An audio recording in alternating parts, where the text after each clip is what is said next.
যে কোনো সবুজ শাকই কিন্তু পুষ্টিগুণে সমৃদ্ধ, আর লাউ শাক হোক আর যে কোনো শাকই হোক। দেখো লাউ শাক আমরা আজকে বাটা রেসিপি করব, তোমাদের একটা বাটার রেসিপি দেখাবো লাউ পাতার বাটা।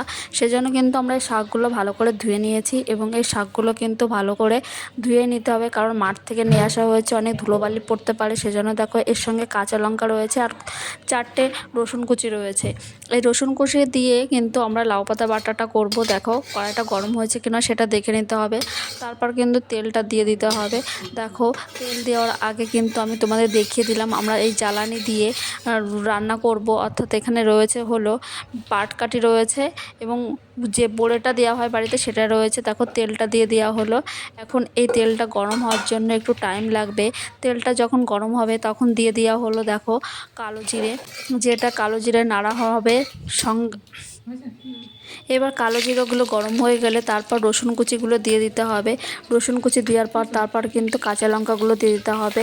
এরপর ভাজতে হবে লাউ শাকগুলো দিয়ে ভালো করে, কারণ লাউ শাকে কিন্তু অনেকটা জল থাকে, সেই জলটা কিন্তু শুকিয়ে নিতে হবে, না হলে কিন্তু ভালো লাগবে না। তার জন্য দেখো কিঞ্চিত পরিমাণ লবণ দিয়ে দেওয়া হলো। এরপর এটা কিন্তু ভালো করে সিদ্ধ হয়ে যাবে। তারপর দেখো এটা হলুদ গুঁড়ো দিয়ে দেওয়া হলো। এই হলুদ গুঁড়োটা আর লবণটা দিয়ে একসঙ্গে মিক্সচার করে ভালো করে নাড়তে হবে।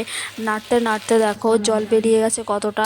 এই জলটা কিন্তু এই কড়াইতেই থেকে যাবে এবং শুকিয়ে নিতে হবে, না হলে কিন্তু জলটা থাকলে ভালোই কিন্তু টেস্ট হবে, আর জলটা ফেলে দিলে এর পুষ্টিটাও কিন্তু বাইরে বেরিয়ে যাবে। সেজন্য কিন্তু আমরা জলটা রেখেই দিলাম এবং জলটা রেখে দেওয়ার পর কিন্তু এটা ভালোই হলো। দেখো নাড়তে নাড়তে কয়টুকু হয়ে গেল, কতখানটা দেওয়া হয়েছিল তার থেকে কয়টুকু হয়ে গেল। এরপর দেখো এই লাউ পাতার রেসিপি করতে গেলে কিন্তু আমাদের দেখো এইগুলো নেওয়া হয়ে গেছে, নিয়ে কড়াই থেকে নামিয়ে নেওয়া হয়েছে এবং এখন শিলে বাটা হবে। এই শিলে বাটার সময় কিন্তু আমাদের খেয়াল রাখতে হবে যেন শিলটা যেন ভালো পরিষ্কার থাকে এবং এটা দেখো ভালো করে কিন্তু মাখিয়ে মানে ভালো করে মিশিয়ে কিন্তু বাটা হচ্ছে এবং ভালো করে পিষে যাচ্ছে। এটা মিক্সারে দিলে ভালো লাগে না খেতে, এটা শিলনোড়া দিলে কিন্তু ভালো লাগে খেতে। তাই দেখো কতটা কিন্তু মোলাম হয়ে যাচ্ছে এবং এই মোলাম যত হবে তত কিন্তু খেতেও টেস্টি লাগে এবং এই শিলনোড়ার খাবার কিন্তু অনেকটাই টেস্ট লাগে বলো। আমার তো খুবই ভালো লাগে শিলনোড়ার খাবার খেতে। দেখো কতটা মিশে গেছে এবং পিষে গেছে, মানে পিষে একসঙ্গে একাকার হয়ে গেছে।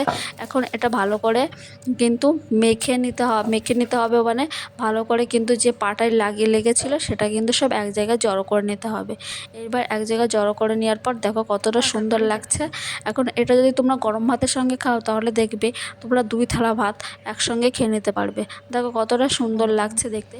আমি বলছি 2 থালা, কিন্তু তোমরা 2 থালা তো আর খেতে পারবে না, সে 1 থালাই খেতে হবে।